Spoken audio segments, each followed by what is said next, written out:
चक्षुरुन्मीलितं येन तस्मै श्रीगुरवे नमः। वाञ्छाकल्पतरुभ्यश्च कृपासिन्धुभ्य एव च पतितानां पावनेभ्यो वैष्णवेभ्यो नमो नमः।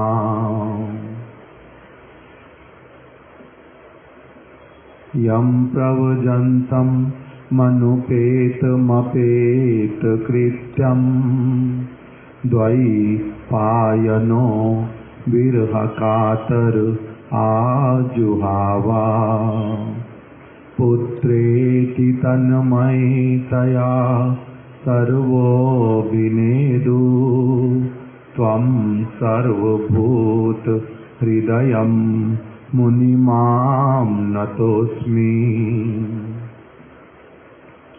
नारायणं नमस्कृत्य नरं चैव नरोत्तमं देवीं सरस्वतीं व्यासं ततो जयं मुदीरये। नष्टप्रायेषु अभद्रेषु नित्यं भागवत सेवया भगवती उत्तमा श्लोके भक्तिर्भवति नैष्ठिकी। तमादिदेवं करुणानिदानं तमालवर्णं सुहृदावतारम् अपार संसार समुद्रसेतुं भजाम्यहं श्री भागवत स्वरूपम्। यस्यां वै श्रूयमाणायां कृष्णे परम पुरुषे भक्तिरुत्पद्यते पुंसां शोकमोह भयापहा। भागवत जेनामाने ते यवनसां जन्मे जन्मे तार शास्ता हन प्रभुयाम। ऐसे वाले और प्यार बताओ तो। चैतन्य भागवत में से बहुत सारे हैं। चारि वेद दधि भागवत नवनीत मति लेन शुक खाई लेन परीक्षित।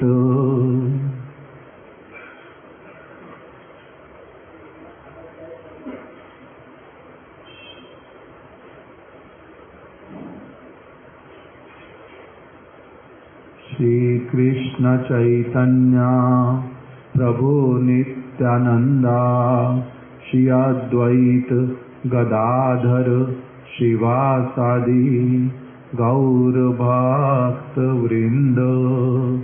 हरे कृष्णा कृष्णा कृष्णा हरे हरे, हरे राम राम राम हरे हरे।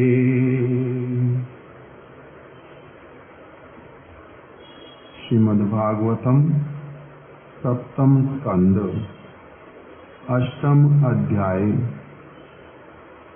हम लोग नरसिंह भगवान का जो प्राकट्य और हिरण्यकश्यपु का वध, उसके विषय में ही कल हम लोग श्रवण कर रहे थे। किस प्रकार से भगवान श्री नरसिंह देव ने जो हिरण्यकश्यपु उसका वध किया और उसके बाद में हिरण्यकश्यपु के जो अनुचर वर्ग, उन्होंने भी नरसिंह भगवान के साथ युद्ध करने का इच्छा किया। असंख्य अनुचर एक एक करके उनका भी भगवान के हाथों से उद्धार हुआ। उन्होंने उद्धार प्राप्त किया। यहाँ तक हम लोगों ने श्रवण किया था। सठावधूता जलदा परापतन ग्राहाश्चा तद्दृष्टि विमुष्टरोचिषा अम्बोदया श्वासहता विचुक्षुभुर निर्ह्लाद भीता दिगिभा विचुक्रोशु। भगवान नरसिंहेर जटा द्वारा मेघ सकल कंपित और विशीर्ण होइयाछिलो। ताहार दृष्टिते ग्रह गणेर ज्योति निष्प्रभ होइयाछिलो। ताहार निश्वासे आहत होइया समुद्र सकल क्षुब्ध होइयाछिलो। ताहार ए प्रकार भयंकर शब्दे भीत होइया दिग हस्ती सकल आर्तनाद करियाछिलो। अब बतलाना प्रारंभ कर रहे हैं कि जिस समय भगवान नरसिंह देव प्रकट हुए स्तंभ में से, वो वहीं पर ही थे। प्रहलाद महाराज जी उनको वहीं पर देख रहे थे, दर्शन कर रहे थे। केवल स्तंभ में ही दर्शन कर रहे थे ये भी बात नहीं है, सर्वत्र ही उनके दर्शन कर रहे थे। किंतु भगवान प्रहलाद जी की बात के ऊपर हिरण्यकश्यपु और उसके अनुचर जो हैं वो विश्वास स्थापित नहीं कर पा रहे थे। किस लिए? क्योंकि उनके हृदय में प्रेम नहीं है। वो भगवान को स्वीकार ही नहीं करते। उनके हृदय में कोई भगवान की सेवा करने की भावना नहीं है। उनका ऐसा वाला दुर्भाग्य कि उनको साधुओं ने अपना संग देना बंद कर दिया था। उनकी दुष्क्रिया के कारण, इसीलिए उनका माया के चंगुल में पड़ना हुआ, आसुरिक वृत्ति हो गई, भगवान के अस्तित्व को नकारने लगे,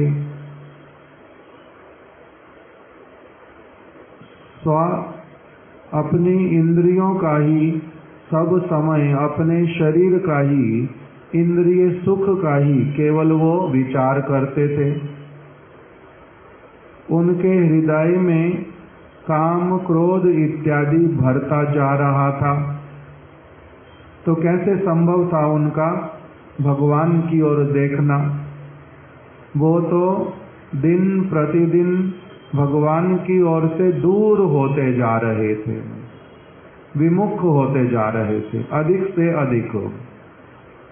इसलिए उनके लिए भगवान को देखना संभवपर ही नहीं है। यहाँ पर जो दूरी वो कैसी वाली होती है, और भगवान की भक्तों के साथ में जो बहुत अधिक निकटता वो कैसे वाली होती है। स्तंभ तो वहीं पर ही है, जहाँ पर प्रहलाद भी हैं, जहाँ पर हिरण्यकश्यपु भी है। प्रहलाद को भगवान दिखाई दे रहे अति निकट में हैं, हिरण्यकश्यपु को दिखलाई नहीं दे रहे, उसके लिए बहुत दूर है। वो जो दूरी और वो जो निकटता, वो केवल इस शरीर धर्म का भाग नहीं है, वो भागवत की भाषा में उसको बोलते हैं तृतीय मान का वस्तु। ये वाला शब्द सुना हो तो, तृतीय मान का वस्तु, चतुर्थ मान का वस्तु।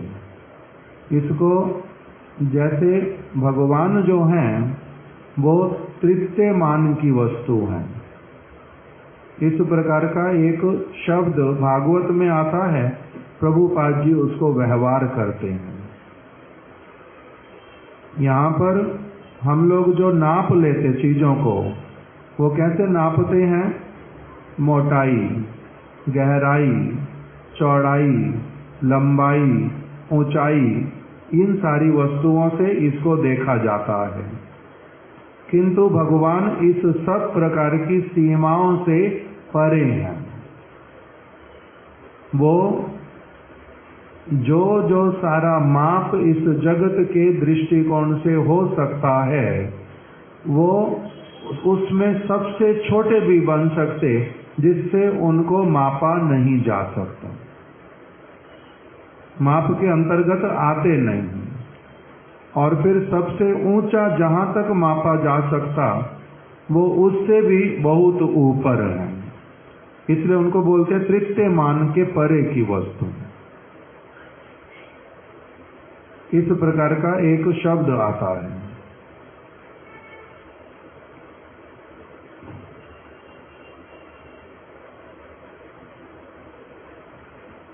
तो इसीलिए जो वो दूरी और निकटता भगवान के साथ में, उसको थोड़ा सा समझाने के लिए हमारे महाराज जी उदाहरण देते थे कि अगर हृदय का किसी के साथ में संबंध है,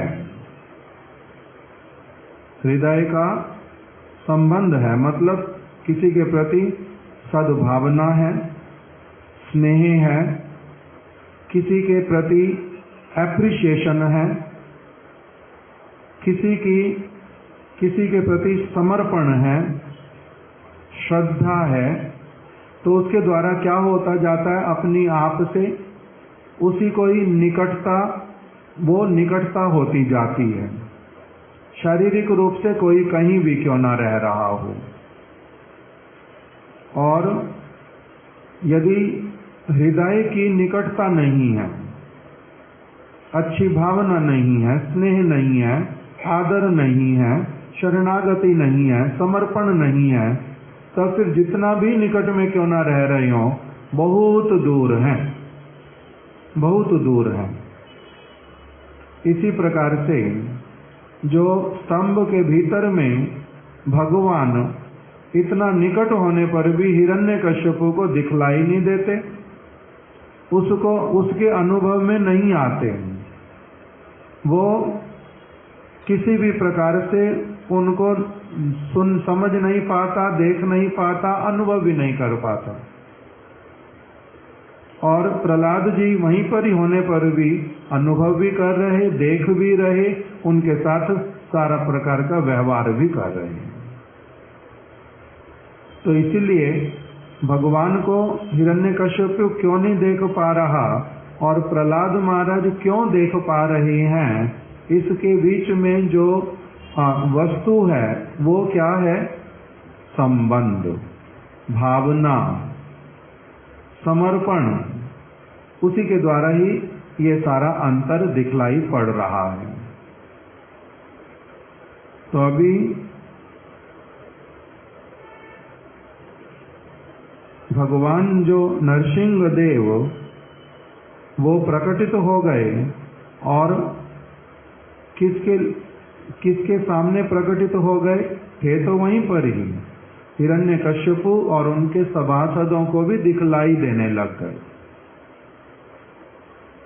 कहीं से आकर के दिखलाई नहीं दिए, स्तंभ में प्रकट होकर के नहीं दिखाई दिए, वो वहीं पर थे, केवल मात्र उनको अपना दर्शन करा दिया, ये उनको समझाने के लिए कि जो प्रहलाद कह रहा है, प्रहलाद का जो दर्शन है वही सत्य है, और तुम्हारा जो दर्शन है वो अपूर्ण, तुम नहीं देख पा रहे, तुम्हारी अयोग्यता, मैं किंतु यहीं पर ही हूं। इसी बात के कारण दर्शन प्रदान किया। फिर हिरण्यकश्यप का वध हुआ, ये सारा हमने श्रवण किया। अभी यहाँ पर उनके अनुचरों का भी भगवान ने वध कर दिया। भगवान की जो जटाएं थी, अर्थात नरसिंह भगवान के मस्तक के ऊपर जो केश इत्यादि थे, जो जटा जैसे प्रतीत होते थे, उसके द्वारा क्या हुआ, जो मेघ थे वो कंपित हो गए। मेघों को नीचे से अथवा ऊपर से, वो बीच में रहते हैं आकाश में, मेघों के ऊपर अथवा नीचे से कोई भी कुछ अधिक वायु वाला जो वेग अगर उनको प्रतीत होता है तो उसके द्वारा उनका मेघों का इधर उधर छटना प्रारंभ होता है और बीच बीच में वो फट जाते हैं। तो उसी प्रकार से भगवान नरसिंह देव, उनकी जो जटाएं, उसके द्वारा मेघ भी कांप उठे थे, अर्थात छोटा स्वरूप धारण नहीं किया था उन्होंने, बहुत बड़ा स्वरूप था। इसीलिए आकाश में उनकी जटाएं जो हैं, उन्होंने मेघों को क्या कर दिया, मेघों को इधर से उधर कर दिया। ताहार दृष्टिते ग्रह गणेर ज्योति निष्प्रभ होइया छिलो। उनकी दृष्टि से उनके नेत्रों का तेज जो है, उन्होंने जब देखा सब और, तो जो नक्षत्र इत्यादि थे, ग्रह थे, ग्रहों का अपना एक क्या है, उनमें तेज है, ग्रहों का तेज होता है। ग्रह किस रूप में हमें दिखाई देते हैं? हम लोगों को ग्रह दिखाई देते कोई या नहीं दिखाई देते?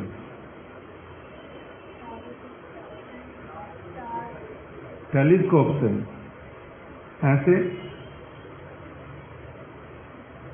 हम लोगों को ग्रह दिखाई देते हैं ना, नहीं दिखाई देते? दिखाई देते हैं, तारे इत्यादि के रूप में, और उल्का पिंड इत्यादि के रूप में, अलग अलग ये हम लोगों को जो दिखाई देते सारे, भगवान के तेज के सामने, नेत्रों से निकलने वाले प्रकाश के सामने, वो सब एकदम से कैसे हो गए? निष्प्रभ, उनका कोई भी अस्तित्व भी नहीं प्रतीत होता था। और भगवान के निश्वास से, अर्थात इतना उनका क्रोध है हृदय के भीतर में, जैसे कोई एक बच्चा घर में ही दूसरे बच्चे को बहुत बुरी तरह से वो उसको पीट दे, उसका कुछ बड़ा अनिष्ट कर दे, उस समय जैसे माता को अथवा पिता को जैसे क्रोध होता है दुष्ट बालक के ऊपर, उसी प्रकार से नरसिंह भगवान का जो इनके प्रति क्रोध, उसके कारण ही क्या हुआ, श्वास भी फिर सारा ऐसा वाला निकला जिसके द्वारा समुद्र जो हैं उनमें भी उनकी तरंगें जो हैं वो बहुत ऊपर नीचे होने लगी, वो भी क्षुब्ध हो गया। और भगवान के मुख से निकलने वाले शब्द के द्वारा जंगल में जितने समस्त हाथी थे, झुंड के झुंड, सारे हाथी जो थे वो आर्तनाद करने लगे, रोने लगे। जैसे पक्षी शांत बैठे हुए हैं किसी स्थान पर, आप छोटा सा एक पटाखा जला दो, तो एकदम से सारे पक्षी क्या करते हैं, शब्द करते करते उड़ते हैं। ऐसे नहीं उड़ते, शब्द करते करते एकदम से उड़ते हैं, चैं चैं चैं चैं करते हुए। क्यों? भयभीत होके क्या होता है, अपने आप से शब्द निकलता है मुख से। तो नरसिंह भगवान के जो मुख से निकलने वाले क्रोध पूर्ण जो शब्द ध्वनि, उसको सुन करके जंगल में दूर दूर तक जो हाथी थे सारे, वो आर्तनाद करने लगे, भय के कारण कंपित हो उठे।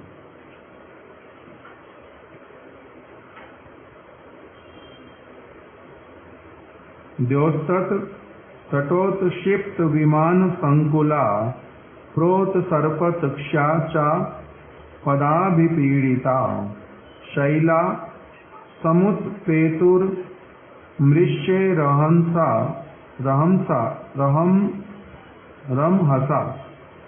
तत्तेजसा खंग ककुभो न रेजिरे। भगवान नरसिंह की जटा समूह से ऊर्ध्वक्षिप्त विमान व्याप्त स्वर्ग एवं पाद ताड़िता पृथ्वी ताहार वेग वशता स्वस्थान होइते विचलित होइया छिलो, पर्वत उत्पतित एवं ताहार तेजे आकाश ओ दिक सकल दीप्ति रहित होइया छिलो। भगवान नरसिंह देव के जटाओं के द्वारा जो स्वर्ग में विमान इत्यादि थे और स्वर्ग का सारा स्थान वो भी अपने आप से कांप उठा, और जो पृथ्वी वो अपने स्थान से इधर से उधर हो गई।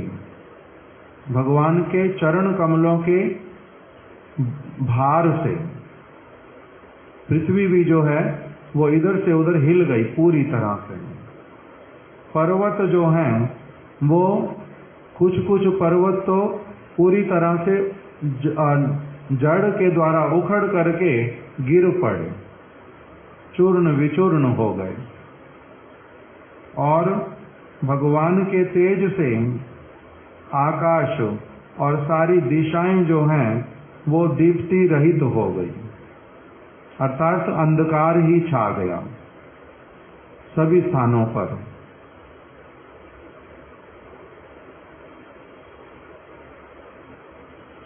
भगवान नरसिंह देव की जटाओं के द्वारा आकाश मंडल के विमान जो हैं, आकाश मंडल विमानेर द्वारा व्याप्त होइलो। इसका अर्थ कुछ और जा रहा है। भगवान नरसिंह देव के ऊपर की दिशा की ओर जाने वाली जटाएं इस प्रकार से आकाश में दिखलाई पड़ने लगी मानो कि आकाश में बहुत सारे विमान हों, ऐसे वाला दिखाई देने लगा। और पृथ्वी जो है उनके चरण कमलों के भार के द्वारा पीड़ित होकर के इधर उधर हो गई।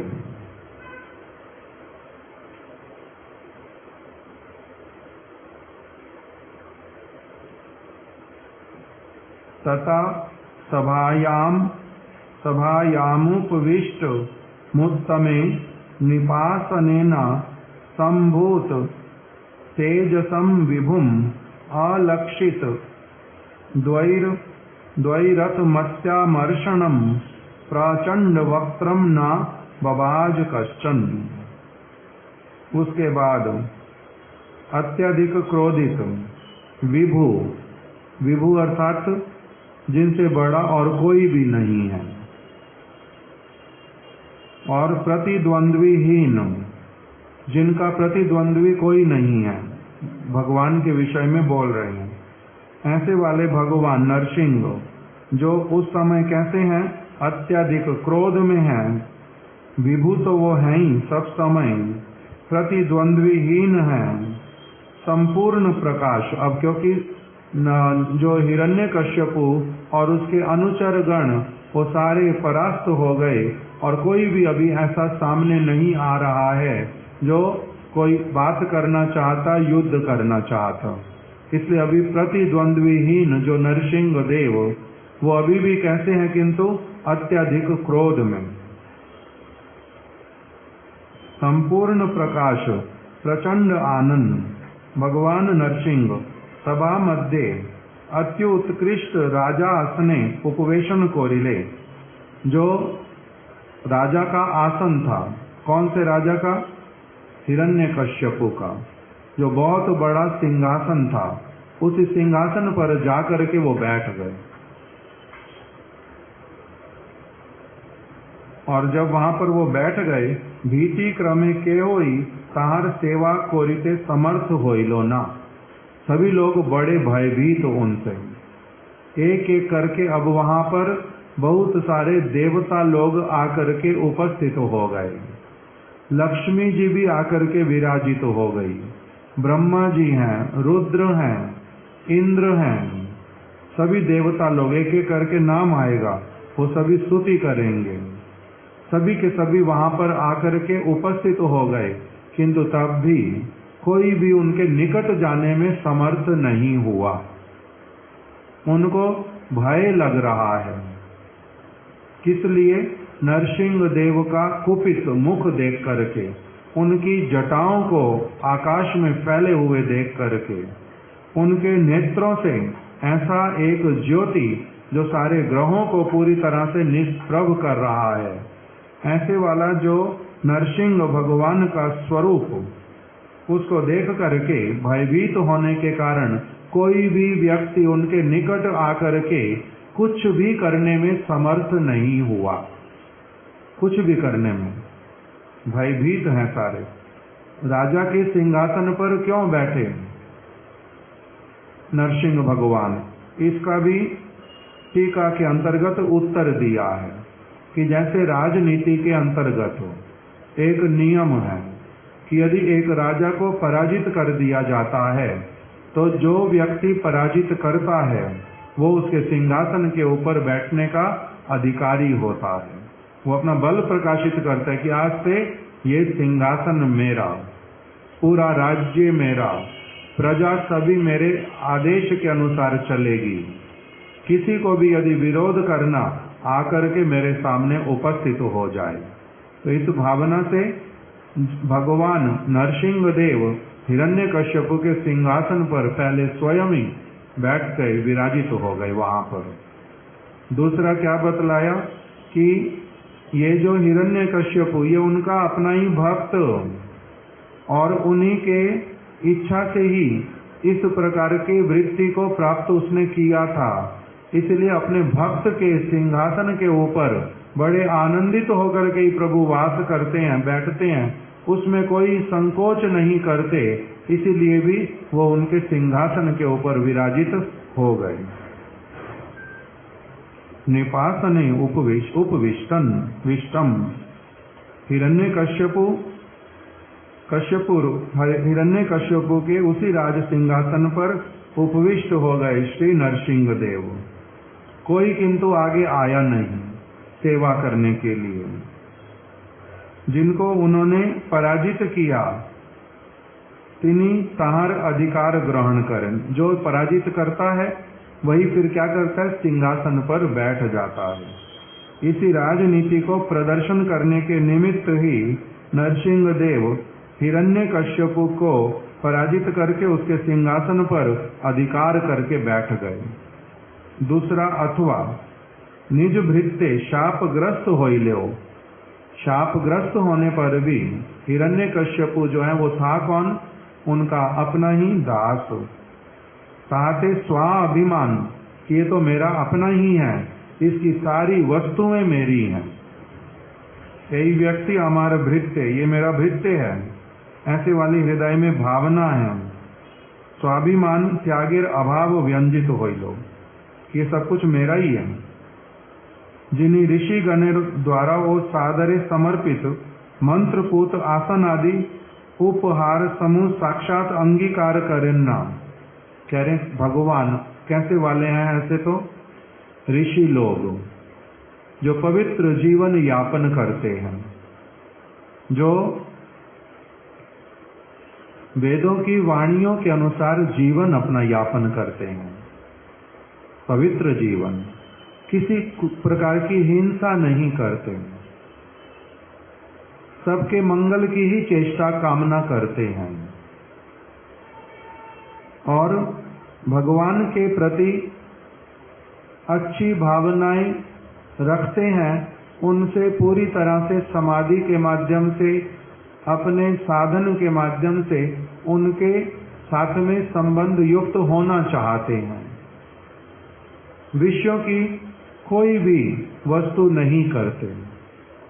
ऐसे ऋषिगण भी जब सारा कुछ बहुत पवित्र एकत्रित करके, स्थान को पवित्र करके, सुंदर सिंहासन दे करके, पुष्प इत्यादि सुगंधित वस्तुओं से उसको सुसज्जित करके, मंत्रों के माध्यम से भगवान को जब पुकारते हैं, तब भी भगवान कभी आकर के ऐसे व्यक्तियों के सिंहासन पर भी बैठते नहीं हैं।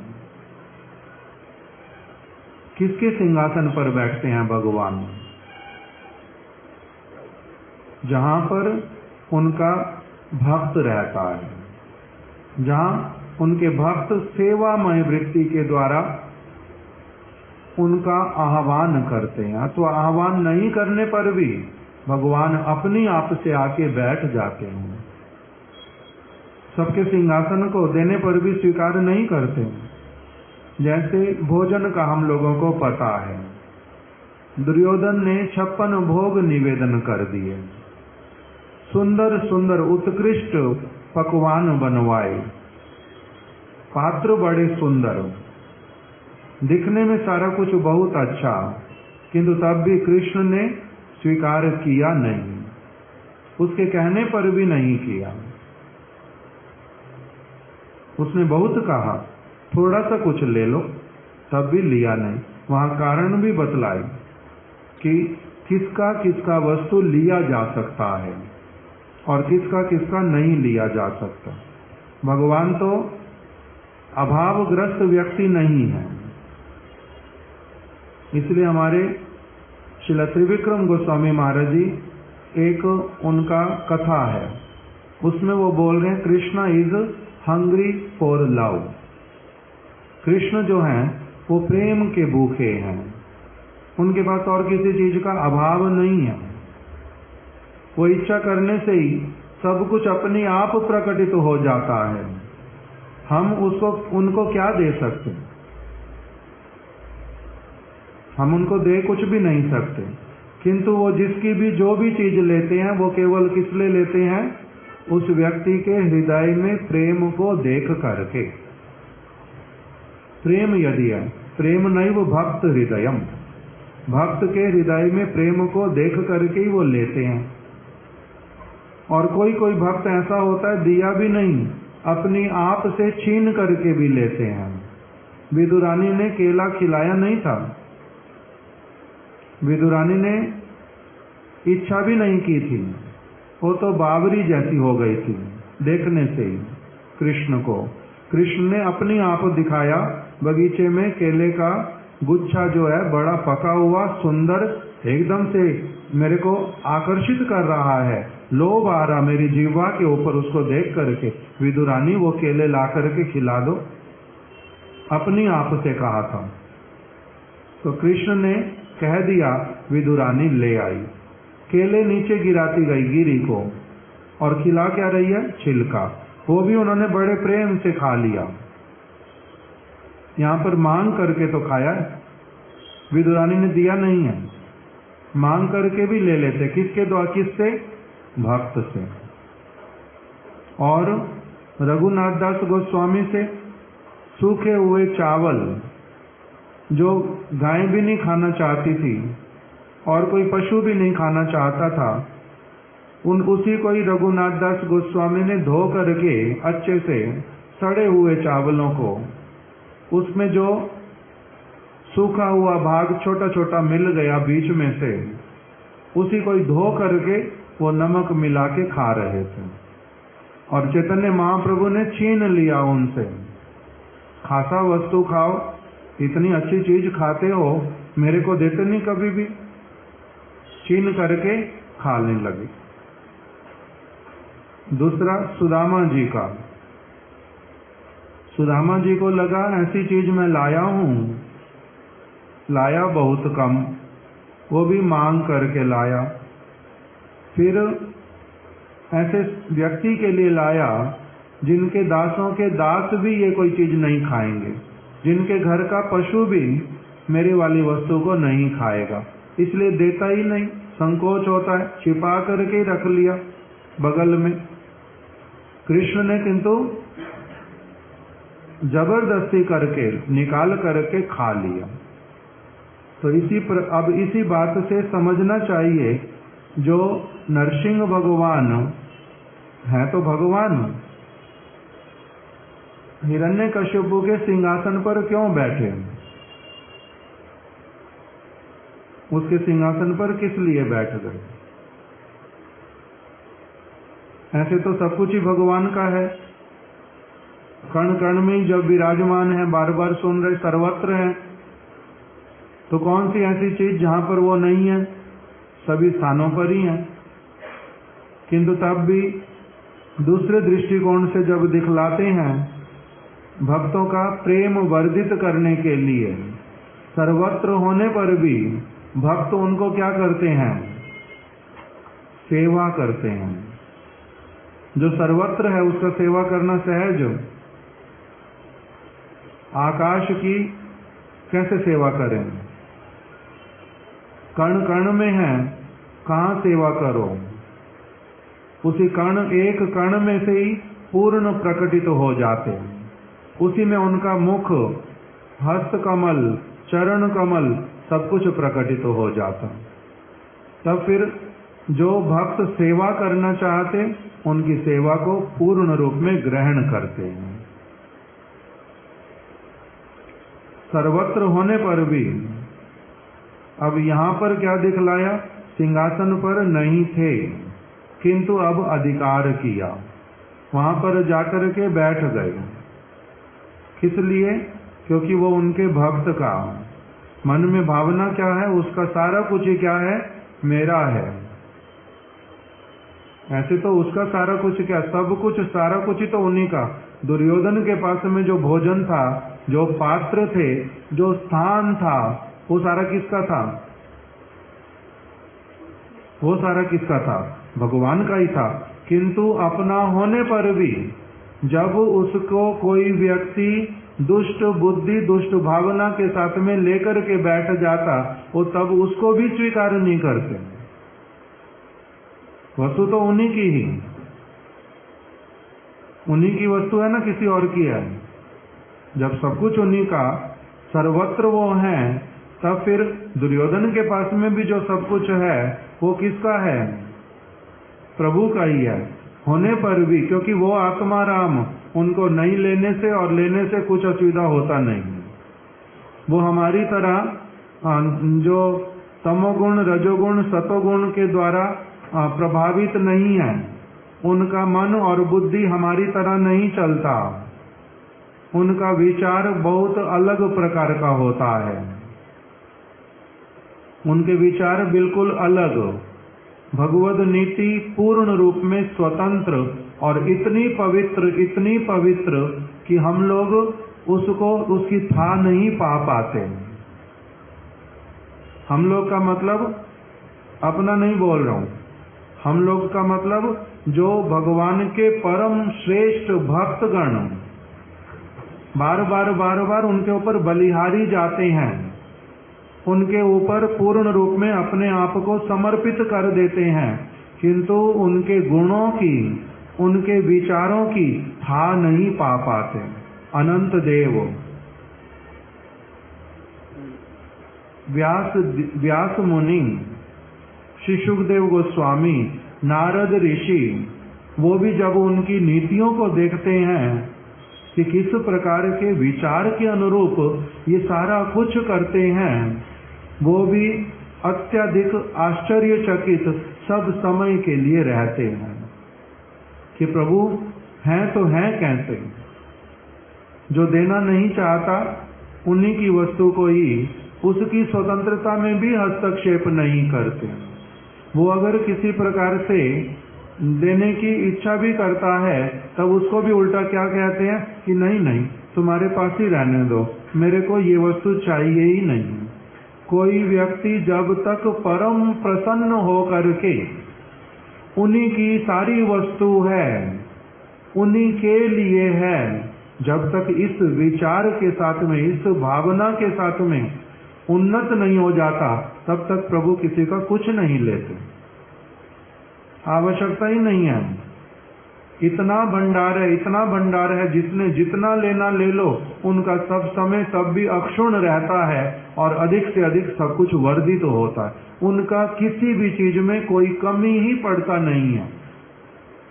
ओम पूर्णामिदम, और आगे क्या है? पूर्णामिदम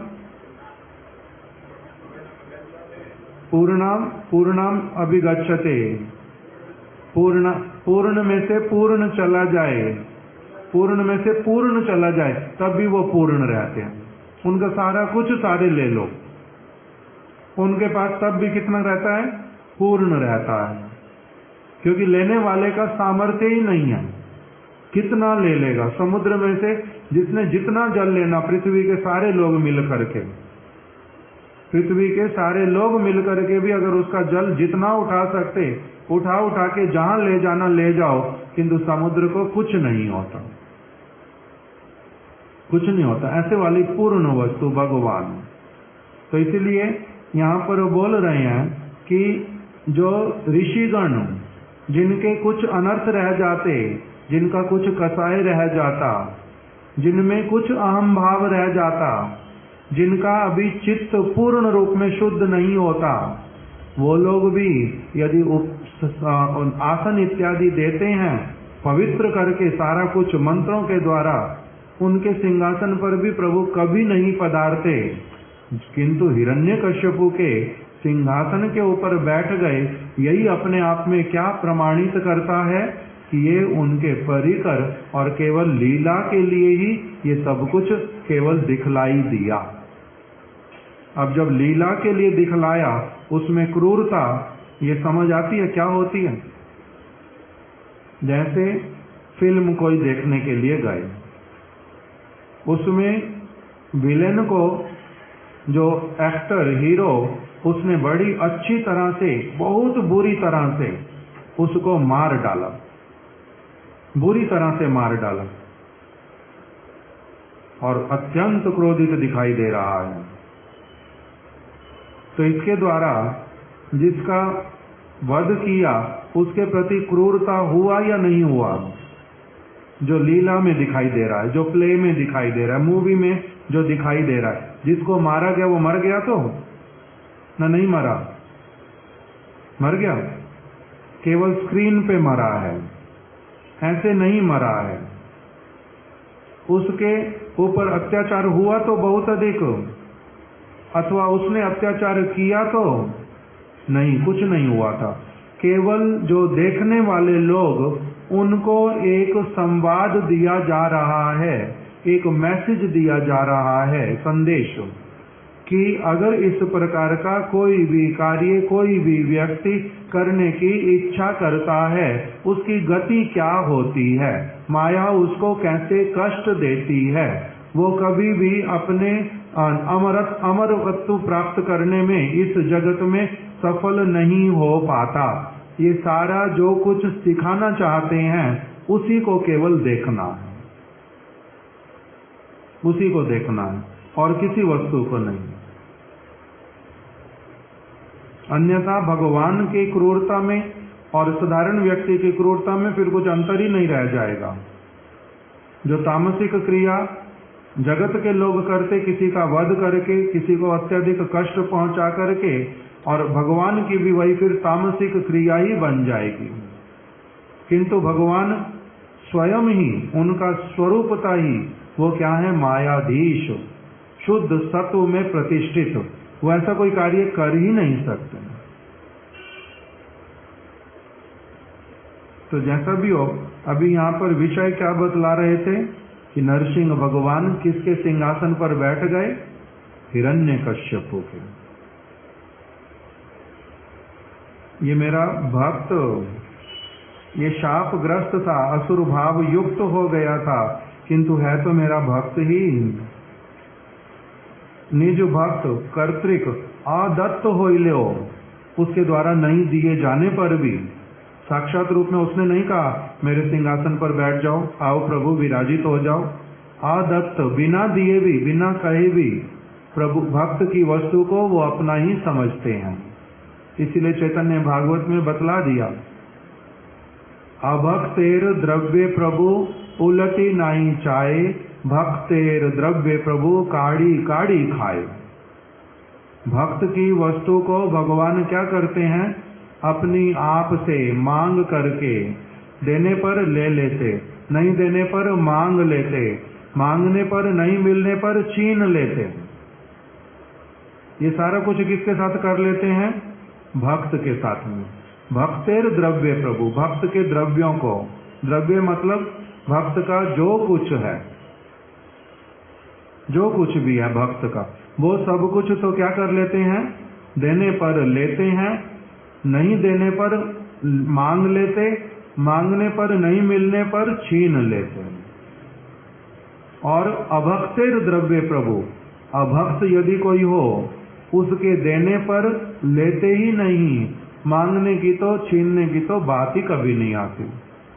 उनसे मांगते भी नहीं, उनसे छीनते भी नहीं, उनके देने पर भी लेते नहीं। क्यों? क्योंकि उनके हृदय का भावना शुद्ध नहीं है, इसे नहीं लेते।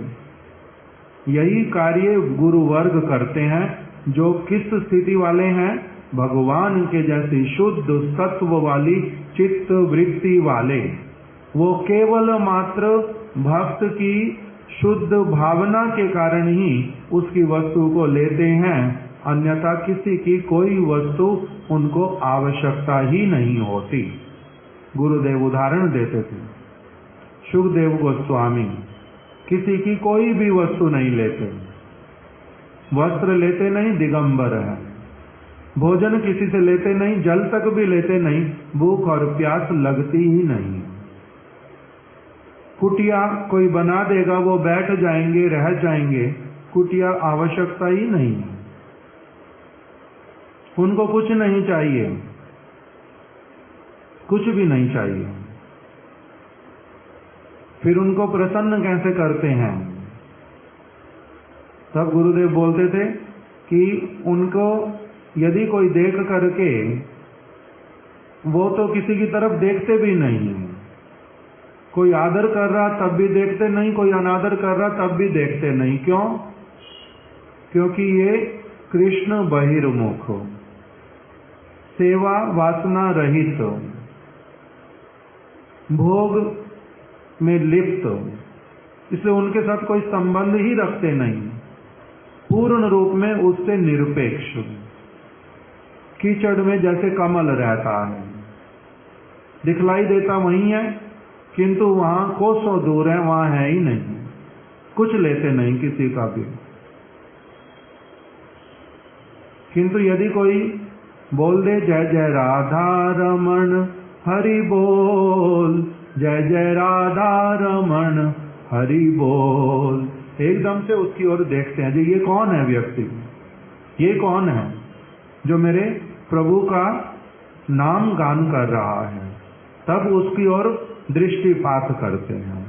नहीं तो उनको किसी से कोई लेना देना ही नहीं है। दूसरी ओर गुरु फिर श्रील वामन गोस्वामी महाराज जी बोलते हैं कि क्या रूप गोस्वामी, सनातन गोस्वामी, चैतन्य महाप्रभु स्वयं, क्या वो सुखदेव गोस्वामी से निम्न भूमिका वाले हैं? उनको भूख लगती है, उनको प्यास लगती है, वो किसी के भिक्षा देने पर स्वीकार करते हैं?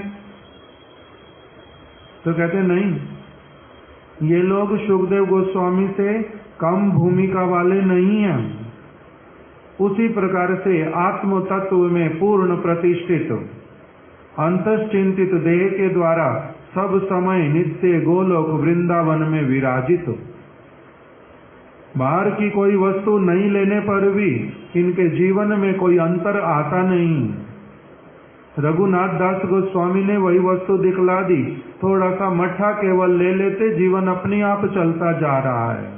श्रीनिवासाचार्य प्रभु ने दिखला दिया, ऐसे ही बैठ गए, 10 दिन 15 दिन चले गए, कुछ लेते नहीं, कुछ आता नहीं जाता नहीं, कोई असुविधा नहीं।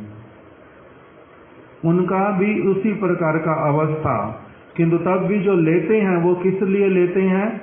भक्तों के चित्त वृत्ति को, उनको सेवा दे करके, अपना उनको बना करके, कुछ लौकिक सद्बंधुवत संबंध दे करके उनको अग्रसर करने के लिए। लौकिक सद्बंधु जैसे यदि गुरुवर्ग ना करें, जगत का कोई व्यक्ति उनसे संबंध युक्त हो ही नहीं सकता, संबंध युक्त नहीं हो सकता।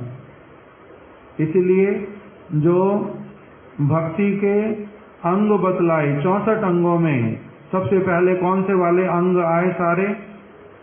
पहला अंग क्या है? गुरु पदाश्रय, गुरु के चरण का आश्रय ग्रहण करना। दूसरा क्या आया? दीक्षा और तद दीक्षा, गुरु पदाश्रय तत्सेवन न, क्या है संस्कृत में बोलो? दीक्षा शिक्षा आदि ग्रहण। गुरु करणी क्या हुआ? पादाश्रय। उसी में पहले उनके चरण कमलों में आश्रय ले लिया, फिर उनसे उनकी कृपा स्वरूप दीक्षा मंत्र मिलते हैं। किंतु अभी ये सब कुछ दिखलाई ठीक से देता नहीं है। गुरु पदाश्रय पहले हो गया, फिर क्या हुआ? दीक्षा और शिक्षा इत्यादि। उसके बाद में क्या बतलाया? विश्रम्भेना गुरु सेवया। विश्रम्भेना, विश्रम्भ भाव से गुरु पाद पद्म का सेवा। विश्रम्भ क्या होता है? यद्यपि गुरु पाद पद्म भगवान की भांति है, आत्मा राम है, आप्त काम है, उनको किसी वस्तु की आवश्यकता नहीं है, किंतु तब भी हृदय में उनके प्रति कृतज्ञता वाली भावना, उनके प्रति अत्यधिक हृदय की प्रेम पूर्वक सेवा करने वाली भावना वो उत्पन्न होती है। इसलिए क्या करूंगा? विश्रम्भेना, उनको उनके साथ में लौकिक सद्बंधुवत, जैसे कृष्ण भगवान है किंतु माता यशोदा तब भी उनको अपना बालक मानती है, उनको खिलाती है, पिलाती है, नहलाती धुलाती है, यहाँ तक कि भूत पिशाच इत्यादि से भी उनको बचाती है। उनके ऊपर गाय का, काली गाय का मूत्र, काली गाय का गोबर इत्यादि, उससे उनको अभिषेक कराती है। ब्राह्मणों को कहती है इनके लिए मंत्र पढ़ो, इसका मंगल रहे। उनके अलग अलग अंगों पर हाथ रख करके मंत्र पढ़ती हैं जिसका रक्षा हो। इसका नाम क्या है? लौकिक सद्बंधुवत। जैसे इस संसार में व्यक्ति अपने माता पिता भाई बंधु प्रिय व्यक्ति के साथ में संबंध रखता है, उसी प्रकार से गुरु पाद पद्म कृपा करके शिष्य को ये सुयोग देते हैं। इस प्रकार से तुम क्या करो? मेरे साथ में धीरे धीरे संबंध रखते हुए अग्रसर होते चलो। इसीलिए वो करते, नहीं तो आवश्यकता नहीं है, आवश्यकता नहीं है। तो इसीलिए यहाँ विश्रम्भेना गुरु सेवया। गुरुदेव बोलते थे एक बात कि ये जो सारी बातें बोली भक्ति के अंग साधन की, यदि कोई करना चाहता भगवान का सेवा तो क्या अपने आप से नहीं हो सकता? तो कह रहे हो ही नहीं सकता। गुरु पदाश्रय करना, दीक्षा शिक्षा लेना, गुरु पाद पद्म की विश्रम्भ सेवा करना, ये अत्यधिक आवश्यक, इसके बिना वो वाला कुछ हो ही नहीं सकता, वो कुछ होता ही नहीं है। इसलिए भगवान ने अपने मुख से ही बोल दिया, प्रथमम तुम गुरुम पूज्यात। पहले क्या करो? गुरु का पूजा करो। ततश्चैवा मम अर्चनम, बाद में मेरा अर्चन करना।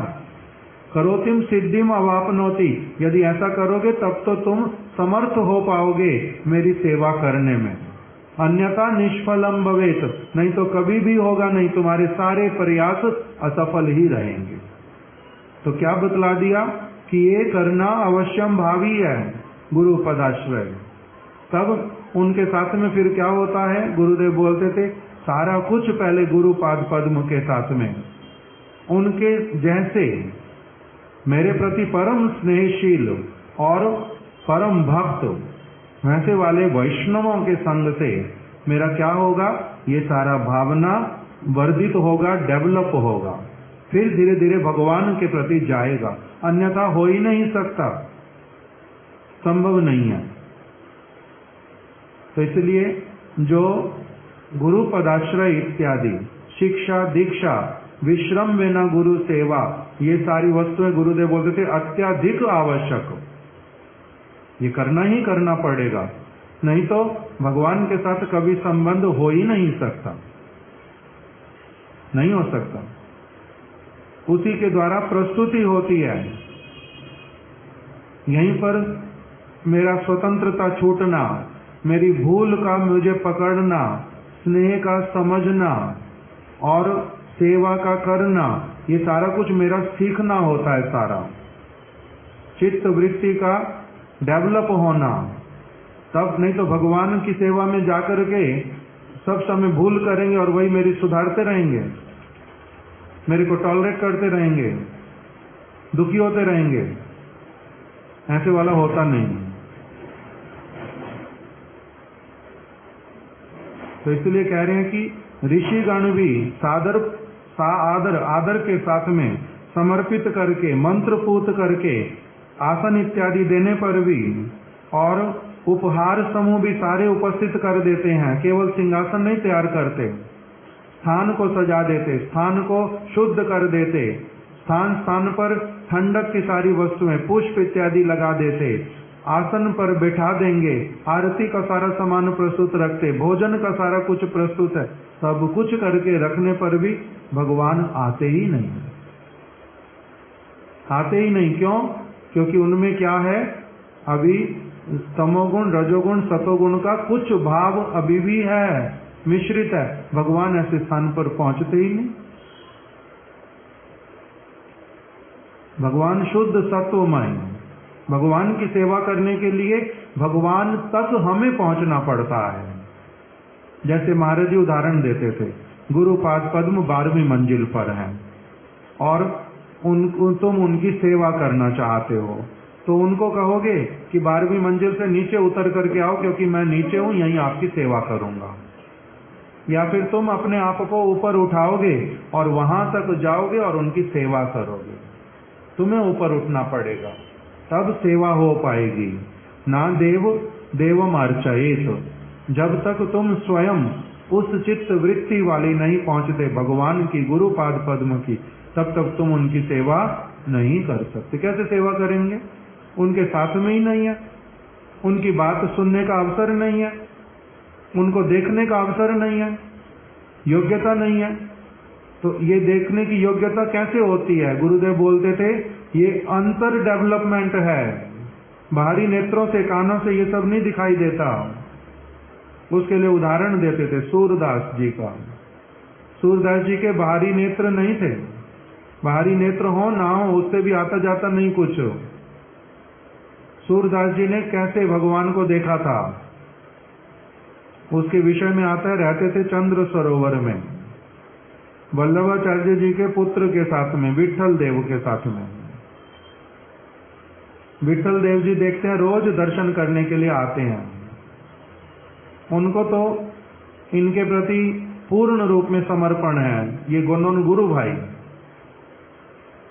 इनके प्रति बड़ा आदर है, किंतु उनके कुछ कुछ शिष्य लोग परस्पर में वार्तालाप करते हैं, ये तो जन्म से ही अंधे हैं, और फिर भी किंतु नित्य रूप का बड़ा सुंदर वर्णन करते हैं, ऐसे ऐसे पद लिखते हैं, ऐसे भगवान का वर्णन करते हैं कि जैसे साक्षात रूप में उनको देख रहे हो, उनके साथ में हो, किंतु इनकी तो आंखें ही नहीं है, किसी और से सुनते होंगे, उसी तरह से फिर लिखते होंगे, कल्पना करते होंगे मन के भीतर में। इस प्रकार का कुछ कुछ बात जब विठल देव के कान में आया, तब उन्होंने अपनी आप से उनके संशय को दूर करने के लिए क्या किया, एक दिन जो सारे लोग सेवा करते उनको कहते हैं आज कोई सेवा करना नहीं, सेवा उल्टी करो। आज जो भगवान ने वस्त्र पहने सारे उतार दो, उनकी वंशी आज उनके हाथ में देना नहीं, मोर मुकुट भी अलग रख दो, उनको बिल्कुल ऐसे कर दो जैसे कि उनको कोई देखना ही चाहता नहीं। किसी ने वस्त्र दिए नहीं, कुछ नहीं दिया, सारा कुछ जो था उल्टा सारा वो भी हरण करके ले गए उनसे, कुछ नहीं उनके पास, वो उदास खड़े दुखी दुखी दिखाई दे, ऐसे वाला करो। और इधर ये आ गए सूरदास जी दर्शन करने के लिए। जब खड़े हुए दर्शन करने के लिए, तब विठल देव ने अपने सारे शिष्यों के सामने उनको कहा, जे आज तो रूप का उनके वर्णन कर दो। जैसे ही वर्णन करने के लिए कहा, साथ ही साथ में क्या कहने लगे, आज तो बड़ा ही विचित्र स्वरूप बनाया कृष्ण तुमने, एकदम से इतना सुंदर, आज तक मेरी दृष्टि में कभी एक भी अंग आपका इस प्रकार से नहीं आया था। आज तो बड़ा अद्भुत स्वरूप, बड़ी कृपा आपकी, ऊपर से नीचे तक सब कुछ दिखलाई देता। आज आपकी वंशी कहाँ गई, उसके बिना रह पा रहे हो थोड़ी देर भी, कोई समझने वाला नहीं है तुम्हारे को आज। उस प्रकार से पद गाने लगे। तो अभी विठल देव उस समय अपने आश्रित जनों को समझा रहे हैं कि भगवान को देखने के लिए ये नेत्र चाहिए ही नहीं होते। उनको जो नेत्र देख पाते हैं वो आत्म नेत्र हैं, आत्मा के अपने नेत्र हैं, अपने कान हैं, अपने हाथ हैं, उसी के द्वारा सारा कुछ होता है भगवान का। वो जिसका डेवलप हो जाता है उसको सब कुछ दिखलाई देता, भगवान उसी की वस्तु लेते, बाहरी द्रव्यों को भगवान लेते नहीं। बाहरी द्रव्यों का पवित्रता अपवित्रता, द्वैते भद्रा भद्र ज्ञान, एई भालो एई मंद सब मनेरो ब्रह्म। ये जगत तो द्वैत है, का यहाँ पर क्या पवित्रता, कहाँ पवित्र वस्तु मिलेगी, सब कुछ ही अपवित्र है। यहाँ पर कुछ पवित्र है ही नहीं, क्या देंगे उनको, क्या वो देने पर फिर उस अपवित्र वस्तुओं को ले लेंगे। इस जगत का सारा कुछ अपवित्र, पवित्र करने पर भी पवित्र होता नहीं। वो जो वस्तु लेते हैं वो उन द्रव्यों के भीतर में जो चित्त जगत वाली जो हृदय की भावनाएं, चिन्मय हमारी देह की जो इंद्रियों द्वारा दिया जाता, उसी को वो लेते हैं, नहीं तो नहीं लेते वो। इस प्रकार का, इसलिए गुरुदेव बोलते थे कि सूरदास जी का नेत्र नहीं है तो कोई असुविधा है, कोई असुविधा नहीं, उल्टा अच्छा है बहुत कई चीजों में उनके लिए। बिल्व मंगल ने तो अपनी आप आंखें निकाल ली थी। अपने गुरुदेव का जिस समय कान कम सुनाई देने लगा, मशीन लगानी पड़ी कुछ समय तक, 1 साल 2 साल, थोड़ा थोड़ा समय कभी कभी मशीन लगा लेते थे। तो जब मशीन लगाते थे, एक दिन अपने कमरे में 3-4 लोग वहां पर थे, मशीन नहीं था, श्रीनिवास जी आए हुए थे मथुरा के, हम लोग 4-5 लोग अंदर, वो कुछ बोल रहे गुरुदेव को। गुरुदेव बोलते, देखो अब जो बोलना पड़ेगा तुम्हारे को, अपने गले को 3 गुना अधिक जोर से बोलो, तब मेरे को सुनाई देगा, नहीं तो मेरे को सुनाई देगा नहीं। तब फिर कहने लगे, अब मैं किंतु कम सुनता हूँ, बहुत सारी चीजें नहीं सुनता हूँ, मैं प्रसन्न हूँ बहुत, अच्छा है, बहुत सारी बातें किसी की भी कान में पड़ती ही नहीं, हम अपना चलते जाते, जिसको जो बोलना बोलते रहो, हमारे को सुनाई देता नहीं, बहुत अच्छा हो गया। भगवान ने इतना अच्छा व्यवस्था कर दिया कि सब समय केवल उन्हीं की बात सुनूं, उन्हीं की बात बोलूं, जो अपने हृदय से ही बोलता रहता हूं, और जो मेरे गुरुदेव मेरे को सुनाते रहते हैं, उसी को ही सुनता हूं, उसी को ही बोलता हूं, उसके द्वारा बड़ा प्रसन्न हूं, बाहर का कुछ सुनना ही नहीं पड़ता। वहीं पर ही एक बात गुरुदेव ने भक्ति विनोद ठाकुर जी की बोल दी। कौन सा पद है?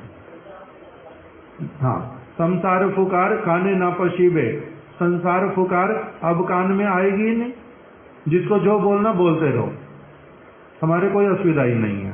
तो इस प्रकार के नेत्र, इस प्रकार के कान, ऐसे वाले जो हैं, ये कौन से वाले कान हैं, कौन से वाले नेत्र हैं? वो है हमारी आत्मा के। ये आंखें बंद होने पर भी सपने भी हम देख लेते हैं चीजें। कैसे देखते हैं? सपना भी तो देखते हैं, नहीं देखते हैं? सपने में बहुत कुछ देखते हैं। वो कौन से आंखों से देखते हैं? ये आंखें तो बंद हैं, तब भी तो दिखाई देता है। इसी प्रकार से आत्मा का भी अपना नेत्र है, उसका जो जिसका वो सब जागृत हो उठता है, सबके ही जिसका जागृत हो उठता है। जैसे कोई एक बोर्ड के ऊपर फोटो बनी हुई होती है, उसमें सारे गोल चक्कर दिखाई देते हैं। बाद में उसको फिर एक व्यक्ति आपके हाथ में दे के बोलता है इसको ध्यान से देखो, इसको देखते रहो 1 मिनट, देखते अब देखो इसमें कृष्ण दिखाई दे रहे हैं। उसी में फिर पूरा चित्र जो है वो उभर करके आ जाता है, आंखों के सामने पूरा कृष्ण ही दिखाई देते हैं। देखा होता ऐसे वाला, किसी के पास में शिव जी का होता, किसी के पास में माता का होता, ऐसे करके वो चित्रकारी में भी ऐसा बना देते हैं। पहले देखने में क्या लगेगा, कुछ नहीं है, वो केवल गोल चक्कर है, सारे कलरफुल। ध्यान से देखो सब दिखाई देता है। तो उसी प्रकार से भगवान सर्वत्र हैं, किंतु दिखाई कब देते? भगवान सबकी सब चीज को लेते हैं, किंतु ग्रहण करते हुए दिखाई कब देते? जब मेरा उनके प्रति जो शुद्ध भावना उदित होकर के उस स्तर तक पहुंचता है जिसमें वो सारी वस्तुएं ग्रहण करते हैं, वो दिखाई देता है, नहीं तो दिखाई नहीं देता। तो जैसा भी हो, तो भगवान ने क्या किया, इनके आसन को नहीं देने पर भी, इन्होंने दिया नहीं था हिरण्यकश्यपु ने, अपवित्र नहीं था, पवित्र आसन था। वो असुर नहीं थे, वो उनके भक्त थे। उन्होंने नहीं भी कहा तो भी क्या हुआ, ये उसको अपना मानते हैं, इसीलिए उसके सिंहासन पर भगवान अपने आप से बैठ गए। कह रहे हैं इसके द्वारा भगवान ने एक वस्तु और स्थापित की। कहाँ से? स्वभक्त सौभाग्य सकल लोक के दिखाइलन, कि मेरा भक्त बड़ा सौभाग्यशाली होता है, उसके द्वारा उसकी वस्तु नहीं दिए जाने पर भी मैं अपनी आप ले लेता हूँ। जिसकी वस्तु को भगवान ले लेते हैं उसी को क्या कहते हैं? परम सौभाग्यवान। बहुतों की वस्तु को लेते ही नहीं है, देने पर भी नहीं लेते। सौभाग्यवान जिसको बना देते उसका कुछ जो उसकी जो चित्त की अवस्था वो कुछ अलग होती है, इसलिए उसी को सौभाग्यवान बनाते हैं। जैसे महाराज जी बोलते थे कि किसी को 1000 लोग हैं कुछ देने वाले, 1000 लोग खिलाने वाले, कितने लोगों की वस्तु एक मनुष्य या एक गुरु पाद पद्म जो लौकिक मानववत लीला कर रहे हैं, वो कितने लोगों की चीज खा लेंगे, कितने लोगों की वस्तु ले लेंगे? जिसकी ले लेंगे वही क्या होगा? परम सौभाग्यवान। सौभाग्यवान सारे अच्छी भावना से ही लाए हैं, किसी की खराब भावना नहीं है। हृदय से गुरु ने भी, भगवान ने भी सबकी चीज को ले भी लिया मान लो, किंतु जिसकी फिर भी साक्षात रूप से लिया उसका कुछ और होगा या नहीं? उसका और प्रकार का सौभाग्य। तो इसी बात को, जैसे महाप्रभु हरिदास ठाकुर जी का निर्याण हुआ, हरिदास ठाकुर जी का निर्याण हुआ, समाधि हो गई, महाप्रभु भिक्षा करके ले आए, सारा प्रसाद आ गया, सारे बैठ गए, सारा प्रसाद परिवेशन हो गया। महाप्रभु किंतु प्रारंभ नहीं कर रहे, सबको कह रहे प्रसाद पाओ, किंतु स्वयं प्रारंभ नहीं कर रहे। प्रारंभ प्रभु आप नहीं करोगे तो कोई नहीं पाएगा। तब महाप्रभु ने क्या कहा? आज मेरा काशी मिश्र के घर पर निमंत्रण था, अर्थात 1 दिन पहले 2 दिन पहले उनको वचन दिया हुआ था इस दिन आपके घर का प्रसाद पाएंगे। तो जब तक वो प्रसाद नहीं आएगा ये वाला प्रसाद कैसे लूं? जगन्नाथ देव का प्रसाद सामने है, जिसका इतना स्तुति करते हैं, इतना आदर करते हैं, जिसको कहते हैं देखने के साथ साथ में ग्रहण करो, उसको भी रखा हुआ है। कारण क्या है? महाराज जी कहते हैं ये होता है वचन का मूल्य। उन्होंने वचन दिया हुआ था कि तुम्हारे घर पे आज प्रसाद लूंगा। जगन्नाथ जी का आ गया, हरिदास ठाकुर जी के उद्देश्य से भिक्षा मांग के ले आए, किंतु उनके घर पर पहले से बोला हुआ था, इसलिए जब काशी मिश्र प्रसाद लेकर के आ गए, साथ में वो दे दिया, तब प्रभु ने प्रसाद पाना स्वीकार किया। तो इसलिए ये सारा कुछ बहुत अलग अलग। हम यहीं तक की कथा को आज भी रख देते। गौर प्रेमानंदे हरि हरि बोल। श्री नरसिंह देव भगवान की जय, श्री हिरण्यकश्यपु की जय, भक्त प्रहलाद की जय, श्रील विश्वनाथ चक्रवर्ती ठाकुर की जय, श्रील गुरुदेव की जय। वाञ्छाकल्पतरुभ्यश्च कृपा सिन्धुभ्य एव च पतितानां पावनेभ्यो